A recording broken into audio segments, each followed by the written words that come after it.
Well, Trump has been raided by the FBI. So if you were hoping that you wouldn't have to hear about Trump any longer, unfortunately, I don't think that's going to be the case.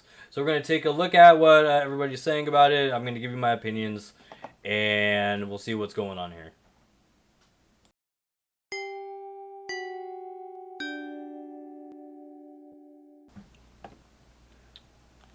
All right, so let's take a look at what we know so far. This is from the Washington Post. Let's take a look at it together, and then I'll give you my thoughts. Here's what we know about the FBI search of Trump's Mar-a-Lago resort. On Monday, former President Trump revealed that FBI agents had searched his private golf club and his safe. This is an unprecedented move and would have required sign-off from the top levels of the Justice Department. The search was related to an investigation into whether Trump illegally mishandled documents in violation of the Presidential Records Act. This law states that all documents and call logs relating to a president's official duties must be preserved and handed over to the National Archives. As the Post has previously reported, Trump removed boxes of documents from the White House to Mar-a-Lago. He would also often tear up documents, and White House staffers would dispose of them in burn bags to be incinerated. The Presidential Records Act doesn't have a clear enforcement mechanism, because one has never really been needed before. But willfully hiding or destroying documents is in itself a federal crime, with a possible punishment of 3 years in jail and disqualification from holding public office. Republicans have condemned the raid in the harshest terms. House Minority Leader Kevin McCarthy has vowed to investigate the Justice Department if Republicans take back the House after this year's midterm elections. Okay, so I think the big takeaway there is that this is unprecedented. And so this has never happened before. This is a pretty big deal. The President of the United States of America has never been, their homes have never been raided by the FBI. So that in itself is going to have major repercussions, no matter how you feel about the incident. So I just want to take a look at a few of the reactions from the left, the right, and some down the middle. So, surprisingly, a lot in the left, the mainstream media that I've seen so far, the left is holding their judgment for now on how this is, on what this is all going to mean. But one of my favorite journalists, Matt Taibbi, he has says that the information that the FBI has on Trump better be really damning, or else they've just unleashed a can of worms that they're not ready to. They're not prepared for in regards to the reaction from the right. I like this quote from Matt Taibbi, former Rolling Stone journalist. He says, "If it backfires, if the underlying action there isn't a substantive there, the Biden administration just took the world's most reputable police force and turned it into the American version of the Tauntaun Macau, part of my pronunciation, on national television. We may be looking at simultaneously the dumbest and most inadvertently destructive political gambit in the recent history of this country." So Matt Taibbi is under the impression that this was a political calculation on the left, and just that idea is scary, that they are weaponizing the FBI, or politicizing the FBI, weaponizing and politicizing for their own needs. So, according to, Donald Trump's reaction, as you can imagine, is kind of unhinged. But he says that the Biden administration knew, like we just guessed, that it was hatched by left-wing radical Democrats. He is making the accusation that they would like him to not run in 2024.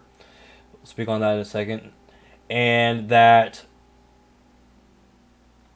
what's surprising to me is that right now, Trump's opponents for the 2024 election, DeSantis, and then other lukewarm Trump associates like Rubio are running to the aid of Biden and or of Trump. And the reason why I think that I'll tell you the reason why I think that they are, for the time being, playing on Trump's side with this. We have midterms coming up in November, and right now DeSantis is trying to court the former Trump, the people who are in the Trump camp, those that really strong voting base. So let's look at that now. Here's the tweet from Ron DeSantis. He says that the raid of Mar-a-Lago is another escalation in the weaponization of federal agencies against the regime's political opponents. So that's a pretty damning accusation. While people like Hunter Biden get treated with kids' gloves. Now the regime is getting another 87,000 IRS agents. Okay, so he's referring to he. I think this is a funny tweet because he's upset about them politicizing it, but he doesn't even finish his tweet without himself politicizing the actions. He's referring to the Inflation Act right there. So that's the right side. You have people in the middle like Taibi. He's saying either the FBI knows something huge or they just play the dice in a pretty stupid way. Then you have people, you have DeSantis and Rubio on for the time being, saying that the FBI is in the wrong here. And I just want to look at one last thing before we go. Many people are, the debate right now, the hot debate right now, is that some believe that this action will prevent Trump from running for office in the 2024 elections. So this tweet just came through at 2:33 p.m.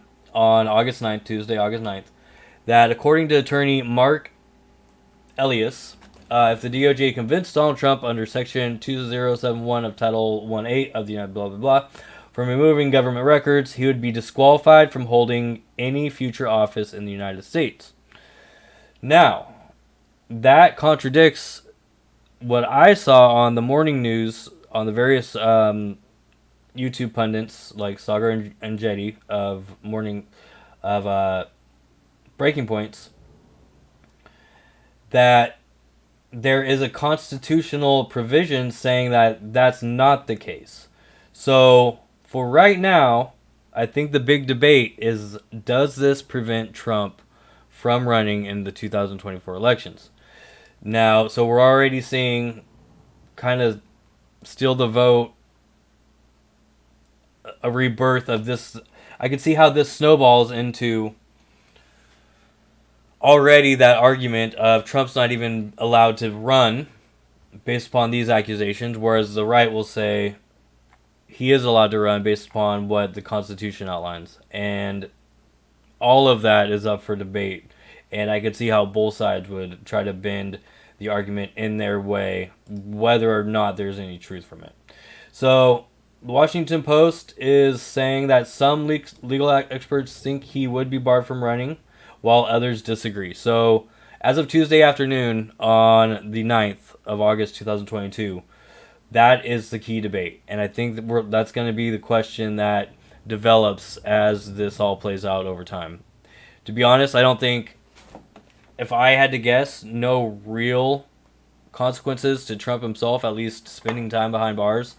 Whether or not he should. He's a war criminal, so he probably should. But for this reason in itself, I think that the left is just conjuring up another horse and pony show to do whatever they can to stick a branch in the wheels of the Trump campaign for 2024. They, like, you've seen Cheney come out the last couple days condemning Trump, both Liz Cheney and Dick Cheney, and then you see the left running to the aid, like praising Dick Cheney like he's some kind of hero when he's a disgusting war criminal, and the left just eats him up these days. It's ridiculous. The left and right are, they both have their major issues in my opinion, and so Another unprecedented event in 2022. One of many. We're going to still be watching the CPI tomorrow, so you're going to want to tune in. And also the way that this all plays out, because I think this is just the beginning of the 2024 shenanigans that we all will have to suffer through together. So, that's it for this video.